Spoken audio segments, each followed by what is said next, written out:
There is something called as a genius in a human being. There is a competence here which is capable of what nature did over 1,000,000 years, like that, over the afternoon. If the necessary striving is there, you can make it into your conscious process. If you set up the necessary situation, success is an assured thing for that person.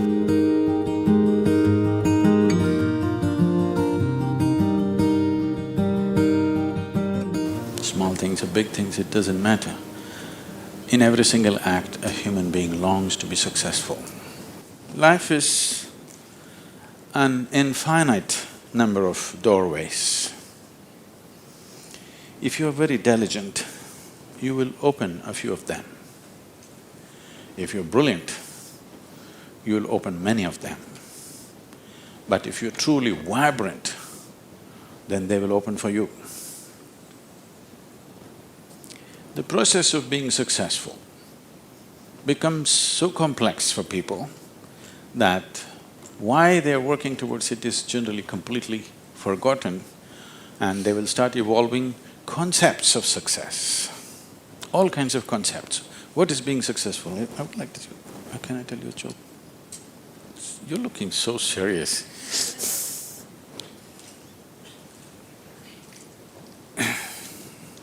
There was a man in India whose name is Shankaran Pillai. Okay, it's like John Smith.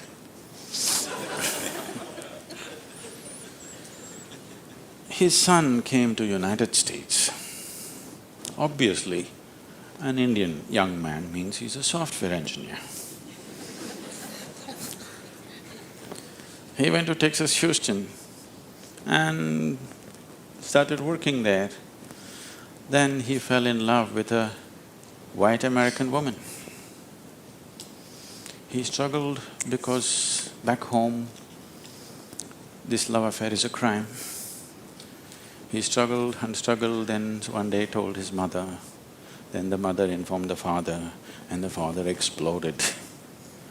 He went back home to convince him, didn't work, because in India, if you have to get married, they're tracing your family tree for 5,000 years.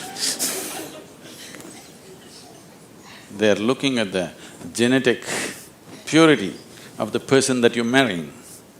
So somebody from somewhere else, a white woman from America, how can you marry her? What do we know about her genetics? Where does she come from? What is her lineage? Da, da, da. So no way to convince, he came back. And of course, when he came back again, he fell in love and they went ahead. Then the father disowned. Shankaran Pillai just disowned his son, I have nothing to do with you. But years went by and they had a boy. And the boy's picture from the day he was born, it was on the Facebook, and the wife sticks it in his face, and the little baby, and it's growing up every day and all the things. Slowly, you have disowned the son, but the grandson is a different matter. Slowly, within a matter of 1-2 years, he completely fell in love with this little baby that he has not seen. Things happened and people started coming from America, those who were traveling. Oh, you must see your grandson. You not seen him? Oh, you must see him, this is the fruit of your life. Slowly it caught him. Then he decided he's not going to see his son's face. He'll come to America and only see the grandson's face. And of course he's not going to look at that white woman. Then he came to America and a 7-year-old boy, full of energy, they're living on a small ranch, he's all over the place doing all kinds of things. He completely got washed away by this little fellow. Then this little boy one day said, "Grandpa, come, I'll show you my archery skills."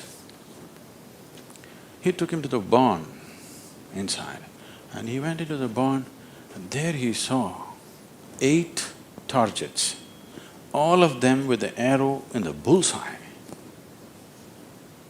Shankaran Pillai looked at it and then he thought, oh, this is my grandson. He thought of all the great legendary archers of India, Arjuna and Ekalavya and he saw the future, all the Olympic gold medals falling from the sky.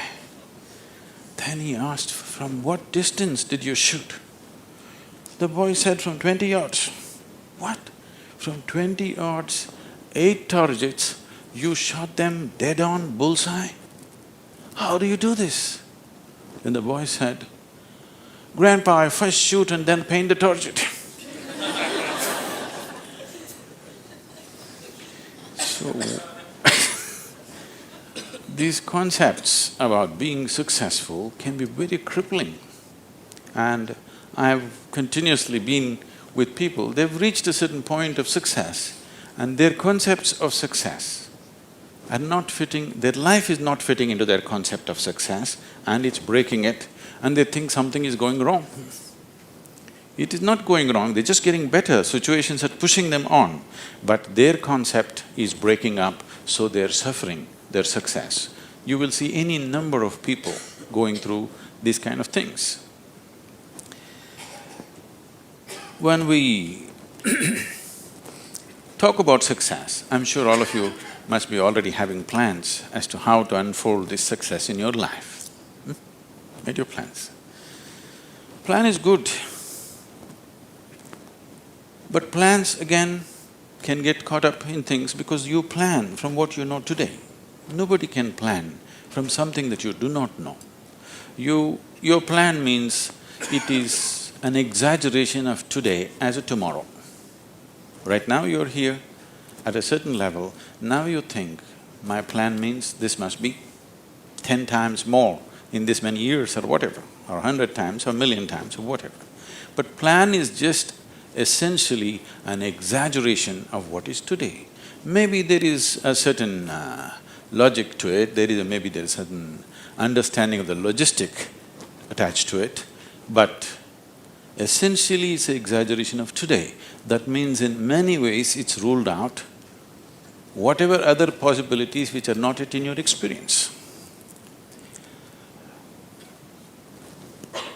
In Pennsylvania, you heard of the Pennsylvania floods?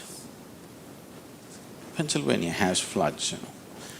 It once happened, a big flood came and water started rising in a small town and it rose up to the house is getting submerged. So 2 young boys got onto the roof of their house and they were sitting there. And then they saw a hat going up and down in front of the house. One of the boys asked, "What is that? Why is that hat going up and down?" So the other boy said, "Don't worry, it's my dad. Yesterday night he got into a fight with my mom and took a vow, hell or high water, I'm going to mow that lawn."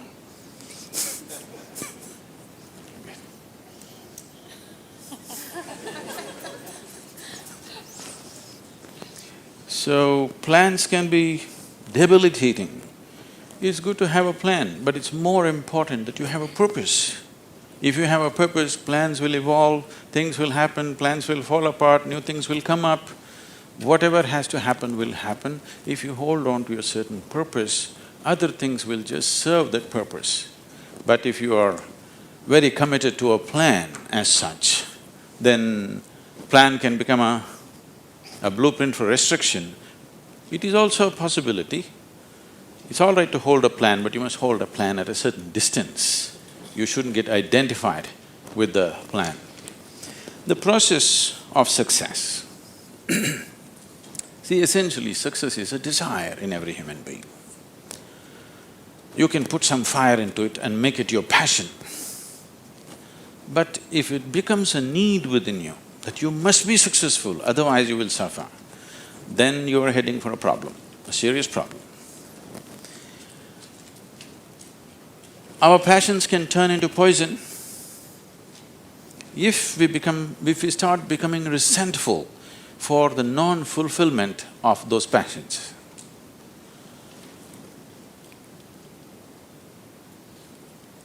When I say turning into poison, today there's substantial medical and scientific evidence to show that if you become resentful, when you resent something, when you're angry with something, when you're frustrated with something, we can medically today check, we can do a little bit of blood work and show you're actually putting poison into your system. These are poisons that you drink and you hope somebody else will die.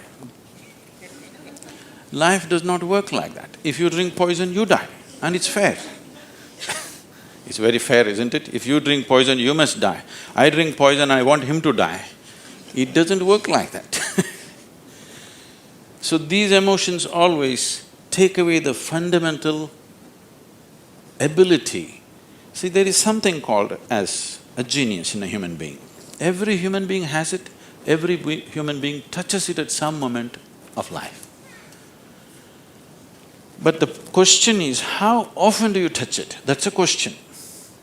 You sparked once in your lifetime, that's not good enough. You must be sparking all the time, isn't it? What is genius? There are many ways to look at it. One simplest way to look at it is, when we say intelligence, we are always thinking logical thought. No, logical thought will be meaningless probably in another 25 years, because your computer may be able to explore all the permutations and combinations of logical thought much quicker and better than you can do. So touching the genius means there's another dimension of intelligence within you. What did you have for breakfast? Chicken and salad. See, he ate a chicken. Over the afternoon, this chicken has transformed itself into a human being. If you ask Charles Darwin, how long does it take for a chicken to become a human being, he would talk in terms of millions of years. Here he is. Over the afternoon, he transforms a chicken into a human being. So there is an intelligence here, there is a competence here, which is capable of what nature did over 1,000,000 years like that over the afternoon. Only thing is, this is an unconscious state of intelligence. Whatever is unconscious, if the necessary striving is there, you can make it into your conscious process. In your conscious process, if this intelligence, even a drop of this intelligence is available to you, suddenly life will spark like it's a magic. What everybody slogs for, you can just simply do it. Now when I say intelligence, always people would think this. If you say intelligence and ask them to show in sign language, they'll always say this, isn't it? They'll not say this or this or this or this, but one cell in your body is doing more activity than your brain could ever do. One molecule of DNA is doing so many millions of functions in a minute that you can never ever figure it out. Yes or no? So in yoga, in the yogic systems, in the yogic sciences, we never look at anything as mind. There's no such thing as mind. There is a physical body and there is a mental body. So you learn to think through your body. You know, it's a short session, it's not an area that we should enter right now, but I have to tell you this. There are many things personally that I do at the same time. Now people come and tell me, just now I'm entering the session, somebody comes and tells me, Sadhguru, these building plans have to happen, because we do everything ourselves. Now by the time I get out, I'll have the building plan ready as I'm speaking here, because 12 to 14 channels actively keep going on in my head. It is not just in the head, you learn to think through your body. Learning to think through your body will never give you a headache, that's the best part of it. Now, all these responsibilities and 1,000 things happening at the same time, won't you get stressed? There is no such thing, because you use a deeper dimension of yourself and everybody is capable of this and everybody has it. You may not have the same level of intellect as somebody else has. That is always subject to person. But all of you eat, if you eat a carrot, you can digest it. That means you have another dimension of intelligence. Yes? If you set up the necessary situation that everything that's there within the system is available for you, success is an assured thing for that person.